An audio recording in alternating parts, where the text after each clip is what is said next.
Should you get an MBA? I'm not going to be able to give you a direct answer because ultimately it depends on your situation and your goals. But what I'll do in this video is walk you through some of the things that you want to consider when you're thinking about getting an MBA. Hi, I'm Erica Kohlberg. I'm a lawyer and love helping you master your money. So if you like the content, please hit the thumbs up.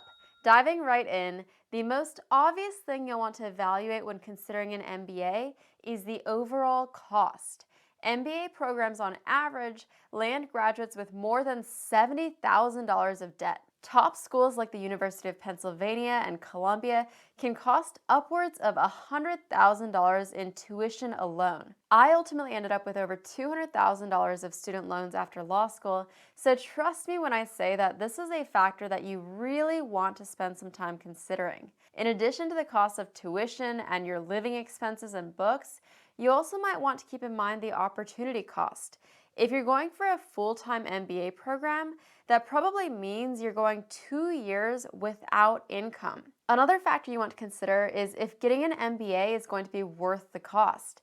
There are some great benefits that come with having an MBA. For instance, your MBA degree sends an automatic signal that you're a professional and an expert. While many business leaders rise through the ranks without an MBA, having the degree is a bonus for employers, showing them that you are competent and ready for the business world. A lot of people also point to the importance of the network that you're able to build while in business school.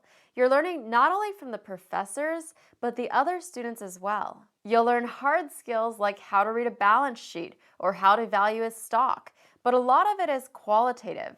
You're getting trained on how to think in a certain way, and you're developing your leadership skills. While these are great, to really assess this question of whether an MBA is going to be worth the cost, you have to ask yourself the reason why you're getting an MBA.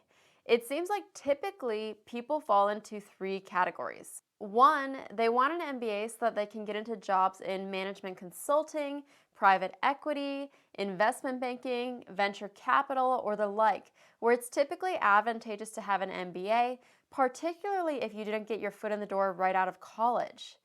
2, they're looking for a career switch. And 3, they're looking to get into entrepreneurship. Obviously, that's not an exhaustive list, but those are the reasons I've seen most often. One thing I'd ask myself then is whether an MBA is necessary to advance my career or get the job I want, or if it's just nice to have. You want to calculate your potential return on investment. That can be as simple as taking your expected increase in earnings minus the opportunity cost, minus expected expenses like food, lodging, and tuition. When you're thinking about the expected increase in earnings, keep in mind that may vary depending on which MBA program you're looking at. For instance, a 2019 report found that the average salary for 2019 graduates from 129 ranked full-time MBA programs was $106,757. But the average at the 10 MBA programs where graduates receive the most compensation was $173,860. That's a huge difference.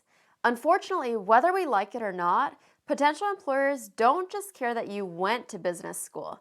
They care about which specific business school you went to. And not all business schools are created equally, at least in their minds.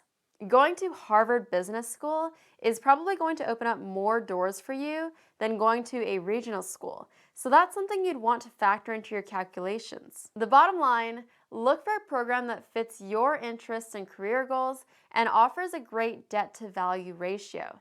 In addition to choosing the right MBA program, you can help increase the value of your MBA degree by thinking smart when it comes to student loans.